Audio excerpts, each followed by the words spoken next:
Bonjour, Isabelle de ZD Création. Donc, pour ceux qui ne me connaissent pas, j'anime des conférences et des ateliers autour du zéro déchet en Île-de-France, mais aussi donc sur Internet en ligne. Voilà. Alors, je lance aujourd'hui et je vous souhaite la bienvenue sur ma petite série ZD Trucs zéro déchet pour vous. En effet, ça fait déjà pas mal d'années que je suis partie dans cette démarche zéro déchet et dans laquelle j'avance et je découvre chaque jour de nouveaux trucs et astuces pour, à petits pas, dans sa vie quotidienne, rajouter des petites actions qui permettent de moins jeter. Car en effet, on se rend compte que on jette énormément de choses qu'on pourrait réutiliser. En effet, pourquoi jeter un vieux t-shirt alors qu'on peut en faire un sac à vrac, du fil pour tisser une éponge, plein de choses. Ou pourquoi on jette un citron. Je peux vous montrer des potentiels infinis de ce citron qu'on jette. Voilà. Donc, pourquoi tout ça? Pour réduire son impact écologique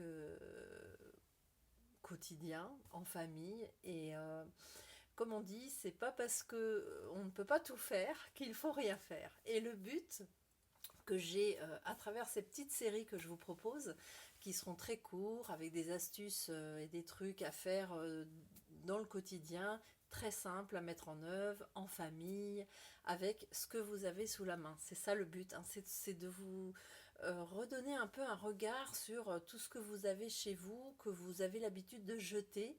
Et là, je vais vous montrer que toutes ces petites choses, on peut les réutiliser pour dans la salle de bain, dans la cuisine, dans le jardin, pour aller faire ses courses, etc. Donc avec toutes ces petites matières premières, ou emballage, ou sur emballage, etc. Même si vous en avez sûrement de moins en moins si vous êtes comme moi dans la démarche zéro déchet, mais il y a toujours des choses à transformer. Voilà ce que je vous propose. Et ce que je voulais vous dire aussi, c'est que toutes ces petites choses qu'on fait, si on les partage avec la famille ou des amis, c'est une petite façon aussi de semer des petites graines sans imposer, mais en invitant, parce que je vous assure, ça rend vraiment très heureux de créer, de voir qu'on a évité un déchet, parce qu'en fait, c'est ça qui est le mieux. C'est le meilleur déchet, c'est celui qu'on ne va pas faire, qu'on ne va pas produire. Voilà.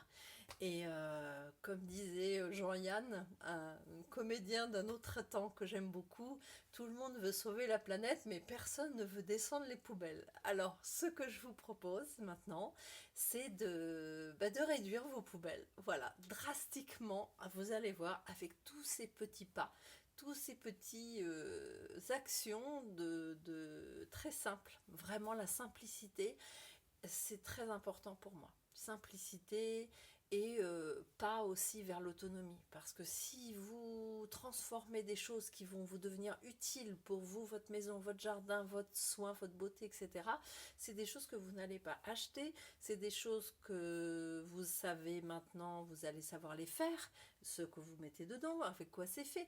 Donc c'est un chemin vers le zéro déchet que je vous propose, mais aussi un chemin vers l'autonomie. Voilà et savoir ce qu'on consomme. Voilà, et récupérer.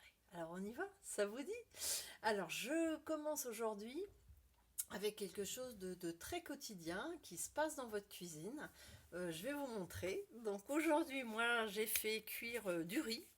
Regardez, regardez, voilà. Donc j'ai fait cuire du riz et il me reste cette eau de cuisson. Donc, en temps normal, et comme je l'ai fait pendant des années, cette eau de cuisson, je l'aurais jetée dans l'évier, voilà, dans les eaux usées. Alors que cette eau de riz, elle peut vous servir à plein de choses. Essentiellement cosmétiques. Pour la peau, on lui prête des propriétés anti-inflammatoires, donc très bien pour les poussées de boutons, pour les pores dilatés, pour l'acné, etc. Vous l'appliquez 10 minutes sur votre peau, vous rincez et ça a un effet extrêmement apaisant, calmant et nettoyant. Voilà, premier usage super fabuleux. Vous pouvez vous en servir aussi comme nettoyant, hein, c'est bourré de vitamines, d'antioxydants qui vont tonifier la peau de façon tout à fait naturelle et économique, 0 €. Moi, j'ai découvert l'eau de riz, en fait, je l'ai utilisée la première fois pour les cheveux parce qu'elle est extrêmement utile pour démêler les cheveux. Donc quand on a les cheveux frisés comme moi, ou tout simplement, hein, peut-être vos enfants, vous avez du mal là, à défaire les nœuds, et bien vous appliquez donc de l'eau de riz sur les cheveux, vous coiffez, enfin vous peignez, vous allez voir c'est un démêlant extraordinaire, vous rincez et voilà. Ça peut servir aussi d'après-shampoing. Donc vous prenez l'eau de riz, voilà, massez votre cuir chevelu, vous laissez quelques minutes, vous pouvez ajouter quelques gouttes d'huile essentielle, 1 ou 2 gouttes d'huile essentielle adaptée à la nature de votre cuir chevelu ou de vos cheveux. Vous rincez et ça vous fait un après-shampoing gratuit, fabuleux. Voilà. Donc, qu'est-ce que j'ai encore comme usage pour cette eau de riz? Oui, pour les personnes qui ont les cheveux, vous savez, un peu raplapla, un peu raides, un peu pas beaucoup de cheveux, toujours plats là.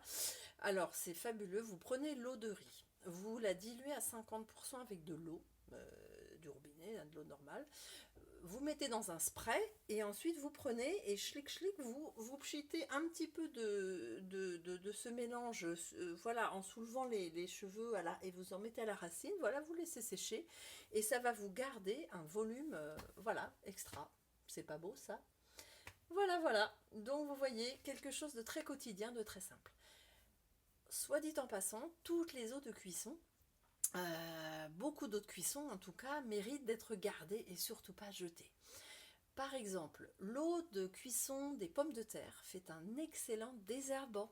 Et oui, tout comme l'eau des pâtes. L'eau des pâtes aussi est un excellent désherbant, hein. Donc là, vous allez le verser chaud sur les herbes là, qui poussent entre vos dalles et c'est vraiment super efficace. L'eau des pâtes aussi peut être utilisée pour nettoyer vos plaques de cuisson, etc. parce que c'est détachant et désincrustant. Ouais, fabuleux. L'eau de... Qu'est-ce qu'il y a comme eau aussi? Oui, l'eau des œufs. Alors l'eau des œufs est un engrais organique extraordinaire. Alors vous laissez refroidir, bien sûr, hein, c'est comme l'eau de riz, hein, pour les cosmétiques, bien sûr, vous laissez refroidir l'eau, hein. Donc l'eau des œufs, quand vous avez fait cuire vos œufs, vous gardez l'eau, vous la laissez refroidir et vous arrosez vos plantes vertes ou vos légumes du balcon avec, vous allez voir, c'est fabuleux. Et autre chose aussi pour les coquins de matou, de chats qui grattent les plantes, etc. Quand vous avez arrosé votre plante verte avec l'eau des œufs, de cuisson des œufs, ça sert de répulsif, c'est-à-dire que les chats détestent cette odeur et ne vont pas aller gratter vos plantes vertes. Non mais franchement, c'est génial. Et pour finir, dans les eaux de cuisson qu'il faut garder, eh bien, c'est toutes les eaux de cuisson de vos légumes. Quand vous cuisez des légumes, surtout ne jetez pas cette eau merveilleuse qui est bourrée des nutriments que contiennent ces légumes qui ont cuit dans l'eau. Et ce bouillon donc peut être bien sûr réutilisé pour faire des soupes, ou alors le bouillon lui-même peut être utilisé pour des recettes de cuisine où on vous demande de faire un bouillon de volaille, enfin un bouillon de légumes plutôt, pardon. Et ce bouillon peut être congelé. Voilà, pour être réutilisé, vous pouvez même faire des petits cubes, etc., que vous congelez. Et ça a aussi la vertu au niveau de calmer des petits soucis intestinaux, etc. Ou si vous êtes barbouillé, vous êtes fatigué, ben vous buvez ce bouillon de légumes qui est gorgé de nutriments et très reminéralisant aussi, et tonifiant. Voilà, donc vous voyez que les eaux de cuisson gagnent à être gardées. Elles ont plein de bienfaits pour le jardin, les soins de beauté, pour la maison. Et ce que j'ai fait moi, c'est que je vais essayer de vous montrer. Voilà, donc vous voyez, j'ai mis dans le placard en fait la petite liste avec les différentes eaux de cuisson qui reviennent tous les jours, toutes les semaines. Comme ça, les occupants de la maison peuvent jeter un œil en se disant ah oui, cette eau-là déjà je la jette pas, ça sert à quoi, voilà. Donc c'est là pour tout le monde. Voilà. Et bien si cette vidéo vous a plu, merci de mettre un petit pouce en dessous. Et je vous donne rendez-vous donc pour de prochaines vidéos ZD Trucs zéro déchet avec ZD Création, avec grand plaisir. Au revoir.